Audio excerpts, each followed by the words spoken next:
Bueno, pues muchísimas gracias a C4E por invitarme y a BBK por acogernos a todos. La verdad que tengo muchísima ilusión como mis compañeras por un evento presencial. Estamos como niñas pequeñas, esto de coger el avión, esto del hotel, de desayunar, con bastante precaución, pero muy emocionadas.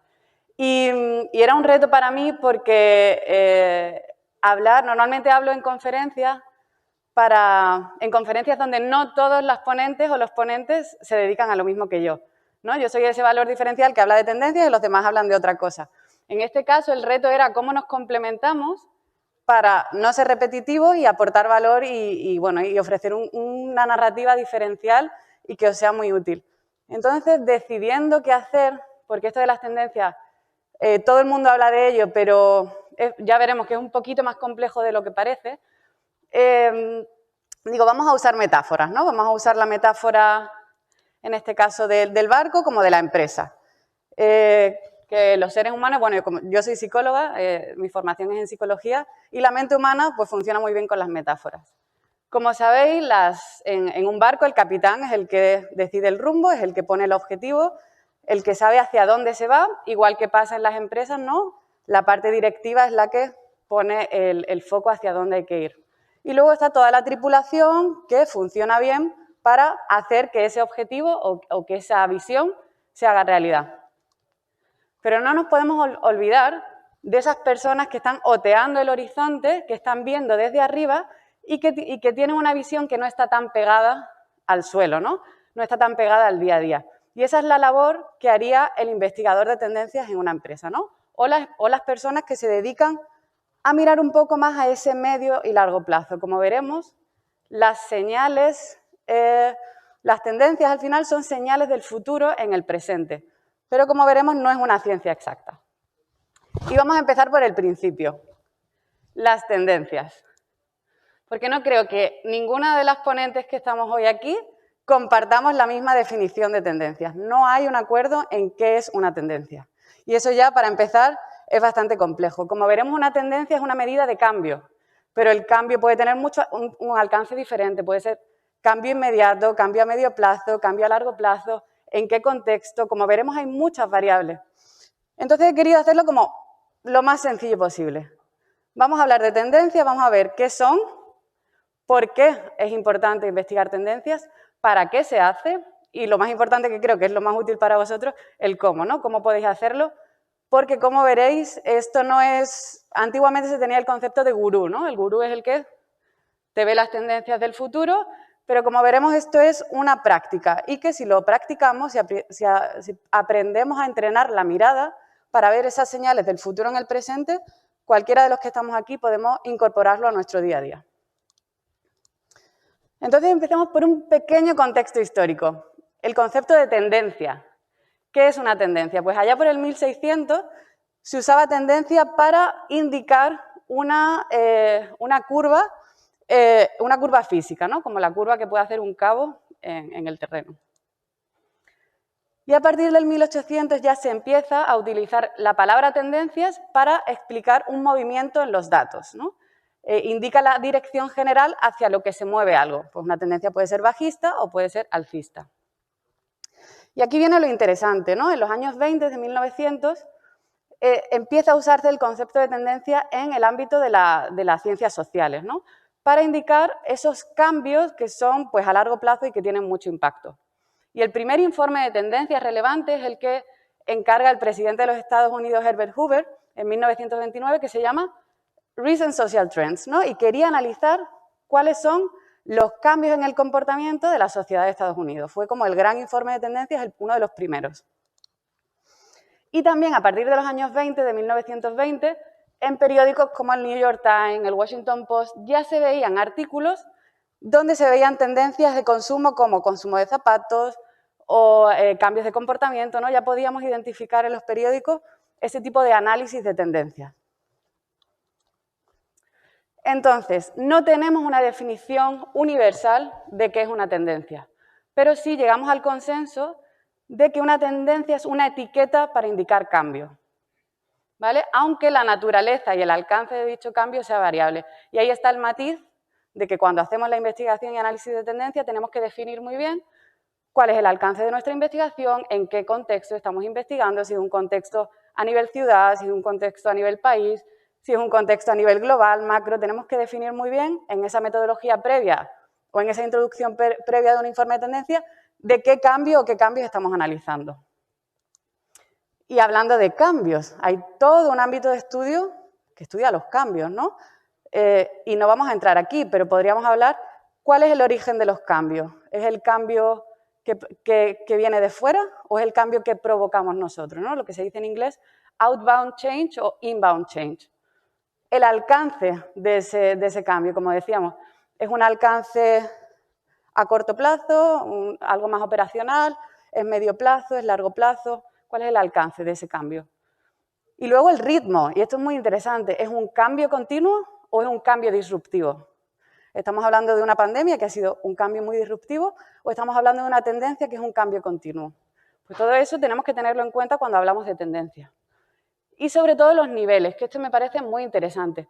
Y hay como 3 niveles y hay varios marcos de estudio, pero bueno, podríamos hablar del nivel micro, que es el nivel individual o el nivel empresarial. Está el nivel meso, que es el nivel de estructuras, sistemas, y el nivel macro, que te analizaría los cambios a nivel global. ¿Y qué hacemos con esta complejidad? Porque uno podría decir, perdonadme, uno podría decir, esto es imposible de analizar, esto es muy complejo, me voy, me dedico a otra cosa, ¿no? Entonces, lo que tenemos que entender también, y esto viene desde mi conocimiento de la psicología, de cómo funcionan nuestras cabezas, nosotros queremos certidumbre, el ser humano necesita certidumbre, necesita saber el 1, 2, 3 para hacer algo.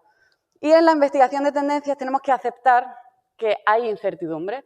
Entonces, lo que intentamos con las tendencias es categorizar el cambio. Y tenemos que tener cuidado, porque en el momento que le ponemos una etiqueta a una tendencia, ya la metemos en una caja y difícilmente la podemos conectar con otra cosa. Entonces, los investigadores de tendencia tenemos que tener siempre la mente muy abierta, porque a veces el cerebro nos juega malas pasadas, ¿no? Como que intentas rápidamente categorizar para entender, pero en el momento que categorizas, pierdes información, ¿no? Entonces, esa disyuntiva entre ser muy consciente que el cerebro quiere hacer la categoría rápido, ¿no? Encontrar la tendencia rápido para dar sentido a la complejidad, pero que ese puede ser un arma de doble filo. Y pasamos al por qué. ¿Por qué se hace esto? Pues evidentemente porque queremos saber el futuro, ¿no? El ser humano siempre ha querido controlar lo que viene después. Pero bueno, todo el mundo habla del futuro, no hay conferencia que no tenga futuro como título, ¿no? El futuro de la energía, el futuro de la educación, el futuro está ahí. Pero, ¿qué es el futuro? Y realmente, ¿el futuro se puede predecir? ¿Cuál es la diferencia entre investigar tendencias y predecir el futuro? Bueno, pues yo vengo aquí a decir que el futuro no se puede predecir porque el futuro no existe. Lo único que podemos hacer es identificar señales del futuro en el presente, que nos van a indicar el futuro más probable, ¿no? Como veremos. ¿Me levantáis la mano quién conoce esta gráfica? ¿Vale? Se llama el cono de futuros. Y es un diseño que hizo Josep Boros, y aquí lo que te indica es que en la parte izquierda del cono estaríamos como en el momento presente. Conforme avanzamos más en el tiempo, el cono se va ensanchando. ¿Eso qué quiere decir? Hay más posibilidades de futuros, hay más futuros posibles. Por lo tanto, cuanto más a largo plazo miramos, más posibilidades hay. ¿Qué hacen las tendencias? Las tendencias te analizan el futuro más probable. Pero si veis, el rango del cono es bastante amplio, ¿no? Están todos los futuros posibles. Está el futuro probable, que es el que te analiza las tendencias, y luego está el futuro preferido. El futuro preferido a nivel individual, el futuro preferido a nivel de empresa, a nivel colectivo, de nación o de comunidad. Y también, bueno, deberíamos preguntarnos preferido para quién, ¿no? Cuando una gran empresa o cuando un gobierno de una nación dicta un futuro preferido, pues está esa cuestión, ¿no? de preferido para quién. ¿Cuál es el objetivo de utilizar el pensamiento de futuros, de utilizar las tendencias a nivel estratégico en la empresa? Pues intentar hacer esos futuros preferidos más probables, ¿no? Utilizar toda esa información que tenemos en el presente para ir ajustando esa visión final que tenemos a largo plazo con la realidad de los cambios que están sucediendo. Y otro palabra interesante, que creo que es uno de los insights más reveladores para mí en mi trabajo, que es lo de lo que no sabemos que no sabemos. Eso es unknown, unknown. O sea, yo sé lo que sé. Y también soy consciente de lo que no sé, ¿no? De todo lo que me falta por aprender. Pero hay cosas que no soy consciente que no sé, que son como totalmente cajas negras. Y eso puede llevar a un estado de ansiedad, ¿no? De incertidumbre. ¿Cómo podemos hacer para transformar esa incertidumbre en una oportunidad? Pues lo primero es aceptar que algo inherente del futuro y algo inherente de la complejidad en la que estamos es la incertidumbre. Entonces, el primer paso es lo aceptamos, lo abrazamos, no podemos luchar contra ello, aunque como seres humanos nos gustaría eliminar la incertidumbre. No se puede.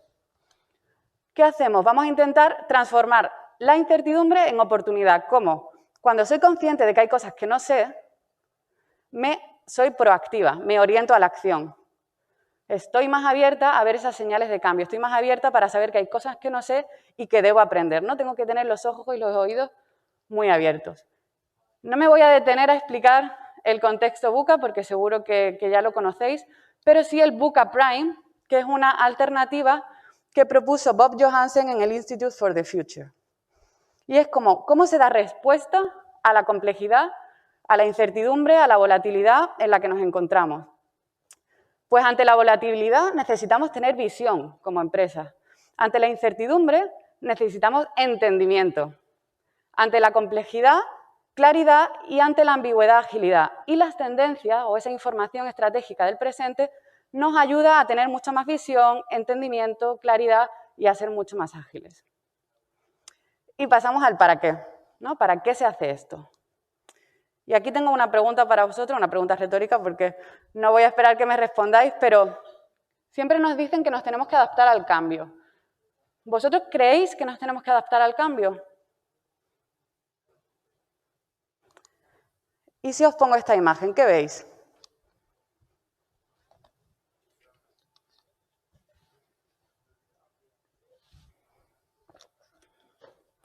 ¿Qué pasa si la gacela se adapta al cambio? Si espera que el cambio sea evidente. Pues la pregunta debería ser, no si nos adaptamos o no nos adaptamos al cambio, la pregunta debería ser, ¿cuándo vemos el cambio? Y aquí estamos hablando de que no predecimos el futuro, el cambio está ahí, la leona está ahí. Lo que pasa es que no es evidente, no está ahí a plena luz. Estaría a plena luz cuando ya, bueno, sería demasiado tarde para la gacela. Entonces, la clave aquí, ¿no? El insight dentro de la investigación de tendencias es, vamos a intentar no adaptarnos al cambio, sino anticiparnos a él. Anticiparnos en el sentido de que el cambio ya está ahí y tenemos que aprender en nuestro sector dónde se está produciendo el cambio. Identificar quiénes son los innovadores en mi sector, dónde se está produciendo ese cambio y monitorizar. ¿Por qué? Porque si no somos reactivos, ¿no? Si la leona es evidente, ¿no? Si ya mi competencia lo está haciendo, no me queda otra que reaccionar. Pero, sin embargo, si lo anticipo, lo veo con el tiempo suficiente y tengo tiempo. Tengo tiempo para pensar si es una oportunidad, si esos cambios son una amenaza, si hay un nuevo nicho de mercado, tengo tiempo para decidir si voy a cambiar mi estrategia, si no. Tienes ese tiempo y ese espacio para reflexionar que si simplemente te adaptas, pues lo que estás es reaccionando y no estás teniendo ese tiempo para tomar esas decisiones estratégicas. Y por último, el cómo, que yo creo que esto es la parte más interesante. Y realmente es bastante sencillo. Lo que pasa es que hay que ponerle ganas y hay que ponerle constancia. Hay que prestar atención, hay que aprender a mirar de una manera diferente. Se dice que los investigadores de tendencia somos generalistas. Tenemos que saber un poquito de todo, tenemos que saber qué está pasando a nivel económico, tenemos que saber qué está pasando a nivel político, cultural, las nuevas generaciones. Yo si tengo un cliente de recursos humanos, evidentemente tengo que saber de ese sector, pero mi valor añadido es tener esa visión holística para conectar cambios que están sucediendo en diferentes esferas. Entonces, recordar la metáfora del barco, ¿no? Estamos mirando un poquito desde arriba, estamos teniendo esa visión más meta de lo que está pasando. Y ahora otra metáfora, la metáfora del detective. Tenéis que poneros en el papel de un detective. No sé si habéis visto True Detective, la serie. Bueno, si no lo habéis visto, ese es el garaje donde el policía que hacía el detective Matthew McConaughey tenía como todas las pistas recopiladas para descubrir quién era el asesino. Y el investigador de tendencias o la investigadora de tendencias hace un poquito así, recoge pistas que hay en el presente para luego inferir cuál es la tendencia emergente. Y entonces, esas pistas nosotros lo llamamos indicios de cambio y es el valor estratégico más importante que tenemos, porque las tendencias no existen, ¿no? Tú no ves la tendencia, no es algo material, es algo que infieres. Lo tangible es el indicio de cambio, la pista. Entonces, tenemos que identificar esas pistas para luego inferir la tendencia emergente. ¿Y qué son? Según la RAE, según el diccionario, el indicio es un fenómeno que permite conocer o inferir la existencia de otro que no se percibe. Es decir, la pista me ayuda a inferir la tendencia, pero la tendencia en sí no la percibo. Y por otro lado, el indicio es una cantidad muy pequeña de algo que por sí solo no es ni mesurable ni significativo. ¿Eso qué quiere decir? Con solo una pista tú no puedes decir quién es el asesino. Pues igual pasa con las tendencias, necesitas una cantidad relevante de pistas y además tienen que ser válidas. No puede ser que en un pueblo de tu país está sucediendo tal y que te ha contado alguien que no sé qué, no, tienes que tener unas fuentes válidas, que esas pistas pues, son relevantes para poder inferir, ¿no? Que tienen la argumentación necesaria para decir este cambio se está sucediendo. Y mirad un momentito los indicios de cambio que os pongo ahí, ¿no? Están hablándome de, bueno, el primero es un graffiti de la ciudad de Bristol que lo que está instando es a un boicot a Tesco, ¿no? Piensa local y a un boicot a una gran superficie. El siguiente es un jabón que se llama Brooklyn Soap, ¿no? Que tiene el concepto, se llama como un barrio. Y el siguiente es de la tienda Natura, piensa localmente, actúa globalmente. Hay 3 indicios de cambio, 3 señales. ¿Cuál es el patrón que las conecta?